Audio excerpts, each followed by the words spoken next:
السلام عليكم ورحمة الله، وأهلا بيكم معايا وحلقة جديدة من حلقات مطبخ لومي لومة. النهاردة حوسة وبهدلة لومي لومة. زي ما انتوا شايفين كده يا جماعة، أنا بدأت يومي بحاجة غلسة حصلت لي، بتحصل يعني لكتير مننا، يعني مش أنا لوحدي. بس لما تقومي كده على الصبح على كارثة حصلالك والعياذ بالله، يعني بعيد عنكم بعيد عنكم بعيد عنكم، يعني اللي شفته اللي انا بعمله ده دلوقتي بعد نص الكارثه ما كان عدى. بس يعني دي بدايه ان انا داخله الم المطبخ بقى بعد اللي حصل. إيه اللي حصل يا جماعه؟ اني ماسوره السخان ضربت لوحدها كده، قاعدين في امان الله، يعني لسه بنقول بسم الله الرحمن الرحيم وصباح الخير، لقينا صوت ميه قوي جدا جدا جدا. قمنا نجري لقينا الماسوره بتاعه السخان. بصوا بقول هنا لتمني بعيدي عني، انا مش ناقصاك، انا فاهمين داخله لسه هتزول فيا بقى وانا مش فايقالك. المهم الماسوره ضربت، وطبعا ميه بقى مش عايزه اقول لكم، يعني اتبهدلنا.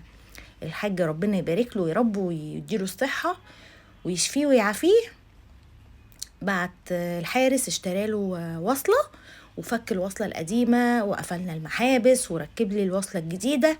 بس بعد ما الدنيا كانت غرقت، يعني اللي انا بعمله ده دلوقتي بعد ما شلت السجاد من الارض وبعد ما نشفت الارض كويس وحطيت مشاية تانية غير اللي اتبلت.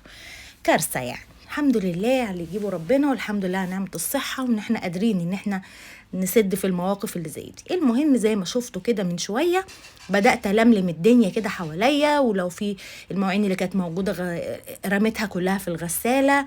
وادي دلوقتي بنظف الرخامة زي ما انتوا شايفين. الفوطة السحرية بقى اللي انا بشتريها من فتح الله، بجد الباكت ده فيه حوالي 6 فوط.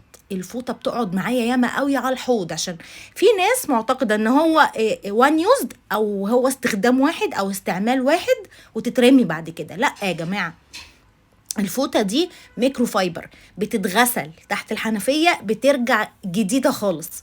هنا بعد ما نضفت الرخامات والحوض والحنفية والكلام ده كله، نيجي بقى للبوتاجاز. بصوا شكل البوتاجاز كان عامل كده ليه بقى؟ لاني انا قبلها بيوم كان عندي مشاوير، وكنت سايبة بقى تمني هي اللي متولية مسؤولية المطبخ، وهي اللي غدتهم وعملت مكرونة بطاطس محمرة وحمرت بانيه. يعني كانت عاملة فيها مامي، بس مش مامي قوي، يعني هي على قد ما قدرت، لاني برضو كان عندها مذاكرة، فكتر خيرها اللي انها يعني عملت لاخواتها غدا وغدتهم. لاني تقى برضو اليوم ده كان عندها كلية وكان عندها مشاوير بعد الكلية، فرجعت متأخرة. هيصة بين يعني ايه اقول لكم، بنساع بعضينا. اللي يقدر يعمل حاجة بيعملها في البيت ده يعني. هنا زي ما انتوا شايفين هبتدي انضف البوتاجاز. رشيت اللي هو مستر ماسل، اللي هو ده 6 في 1، بجيبه من فتح الله بريحه البرتقال، بس بيخلي البوتاجاز زي الفل، بيشيل الدهون، بيشيل البقع الصعبه على البوتاجاز وفي الحوامل. بصوا شكل الفوطه قبل ما اشتغل كان عامل ازاي، وبعد ما مسحت الحوامل بس بتاعت البوتاجاز، شكل الفوطه بجد صعب قوي. لكن مجرد ما هشطفها تحت الحنفية دلوقتي، بصوا هوريها لكم بقى بعد ما اشطفها اهو، فل. بجد الفوطة دي بالنسبة لي ايدي ورجلي في المطبخ زي ما بيقولوا، تحفة.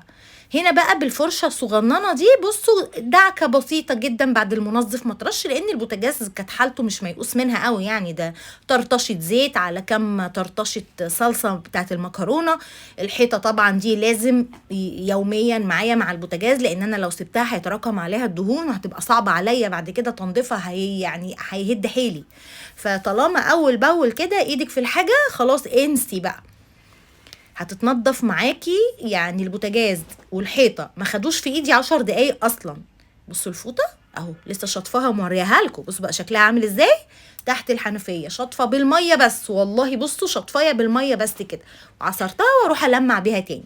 وهنشوف بقى لمعت معايا البوتاجاز والحوامل ازاي دلوقتي. الفوطه دي موجوده في فتح الله يا جماعه، في قسم المنظفات، هتلاقوها جنب الرول اللي فيه البارتيشن اللي فيه الليف بتاع المواعين وسلك المواعين والاكياس بتاعت الزباله والكلام ده. اهو هرجع بقى الحوامل، ولا شلت عيون ولا حاجه، ده تنظيف سريع كده بلم الدنيا يعني. مش التنظيفات بقى بتاعت شيلي عيون البوتاجاز ودعكيها والكلام ده، لا، عيون البوتاجاز عندي نظيفه. انا بس مكان ايه بهدلت الاكل بتاع التمني.